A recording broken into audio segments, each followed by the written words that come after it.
abantu b'Ekakooge ku kitundu kwenzaalibwa, abantu ba Nakasongola district mwenzaalibwa, ne bannayuganda mwenna abali wano ne bannayuganda abali mu diaspora.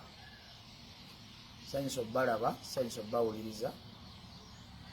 Njagadde akatambi kano nkakole nga nkyalina omukisa ogwogera. Njagadde nkole akatambi kano nga nkyalina omukisa ogubannyonnyola. Vidiyo eno esigale ku record.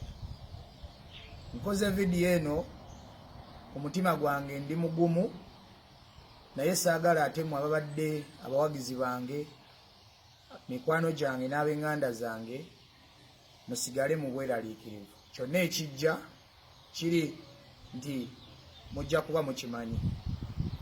Obulamu bwange buli mu matigga, ssaawa yonna nandiwambibwa, nandittibwa.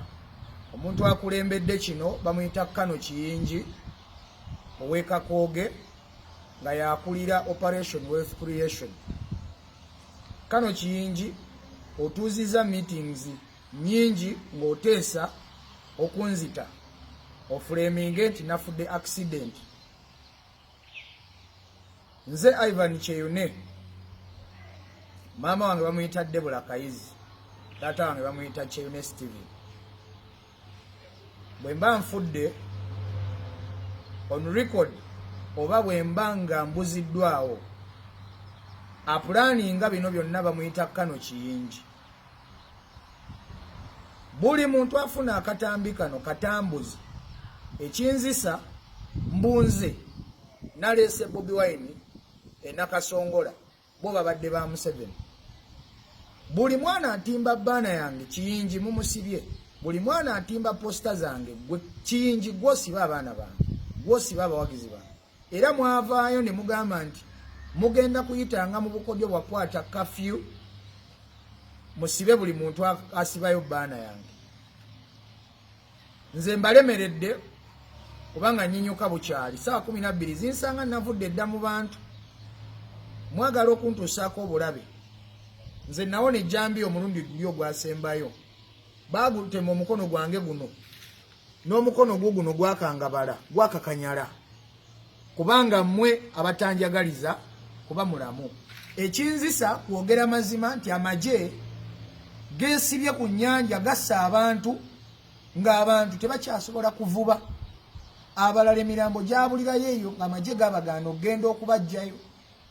Abalala bafuuse bamulekwa, bakuba abantu emiggo, emmotoka z'abantu zavundira eyo olw'amagye. Bwe nyimirira mu bantu n'embyogera, temwagala mbyogere, temwagala mbuulire bantu. Ekyokubiri, temwagala mbuulire bantu nti ekibbattaka kyetololeddwamu mmwe. Temwagala bantu kubabuusa, kubabuulira mazima.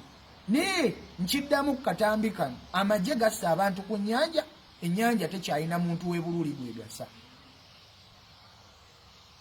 Saawa yonna bwe mba nfudde, ebirala byonna abalamu munaateeseza omulambo gwange, naye temuva ku mazima. Abantu mubaleke basalewo balonde gwe baagala, kubanga buli muntu amanye ennaku emuluma ku mutima. Abantu abattiddwa abantu baabwe ku nnyanja tojja bakaka kuwagira kye batayagala. Abantu abagenda mu malwaliro omutali ddagala tojja bakaka kuwagira kye batayagala.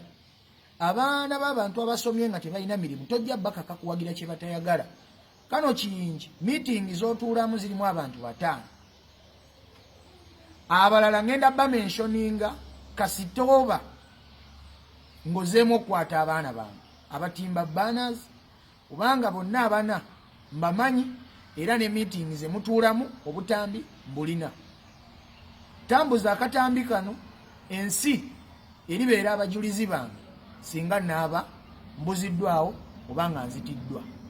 Olwa Katonda n'ensi yange twagala mazima na bwenkanya.